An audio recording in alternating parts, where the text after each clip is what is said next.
La journée du 3 décembre est associée à la Journée internationale des personnes handicapées. Cette journée est reconnue depuis 1992 par les pays membres de l'ONU comme un jour spécial, à la fois pour les autorités étatiques et surtout pour chaque citoyen. Une journée spéciale pour l'État, car elle est l'aune grâce à laquelle l'on peut mesurer la politique publique de l'inclusion de l'État. Spéciale pour les citoyens, car elle mesure le degré d'humanité de chacun, porte en lui-même, en permettant à chacun de prendre conscience de son rapport avec cette catégorie de vulnérabilité. Ainsi, cette cérémonie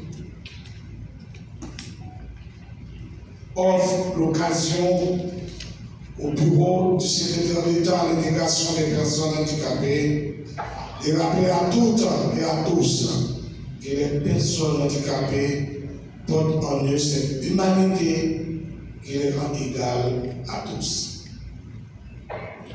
Ce sont ceux seulement qui n'ont pas les oreilles et qui n'ont pas les yeux, qui n'ont pas le cœur, qui n'ont pas cette humanité, qui se bouchent les oreilles et n'entendent pas le cri de près entre 12 à 15% des personnes handicapées en Haïti qui ne peuvent pas participer à la cérémonie de ce matin.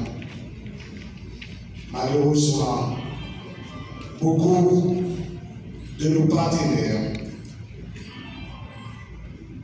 se bouchent les oreilles et nous laissent fuir dans nos propres ruines. Au nom du ministre Georges Hubert Franck, dont je vous transmets le message dans la foule. Monsieur le secrétaire d'État, Madame la directrice générale, Mesdames, Messieurs, les cadres et employés du bureau du secrétaire d'État, Mesdames, Messieurs, les agents publics, trouver sa place par la reconnaissance et la réaffirmation des droits et libertés universelles de la personne humaine. Nous vivons dans un monde injuste, avec et contre.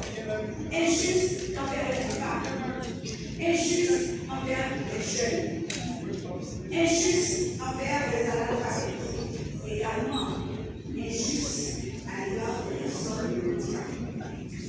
Aujourd'hui, ce jour dédié aux personnes handicapées, plus que de la sensibilisation, nous avons besoin de redonner espoir aux uns et aux autres, à toutes celles et à tous ceux victimes de ces phénomènes agressants et déshumanisants de marginalisation.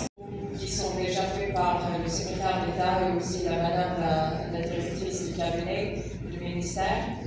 Et je voudrais me joindre vraiment à cet appel pour respecter, pour augmenter le respect aux droits des personnes qui vivent en situation d'handicap.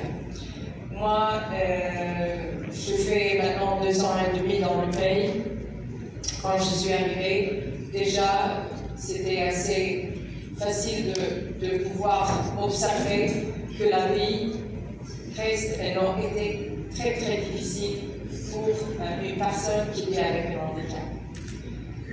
Et donc, j'ai conversé beaucoup.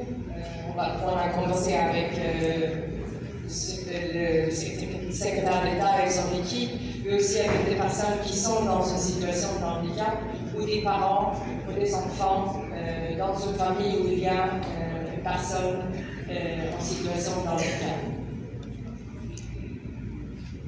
Maintenant, quand on voit après je pense déjà cette année, on est dans la deuxième crise de violence provoquée par les gangs armés.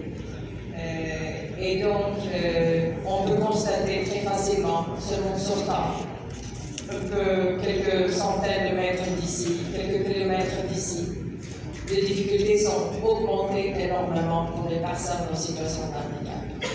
Et là, on parle pas seulement d'accès à l'école, l'éducation, accès à la santé, accès à une vie, même dans des conditions très très basiques. On parle des difficultés énormes.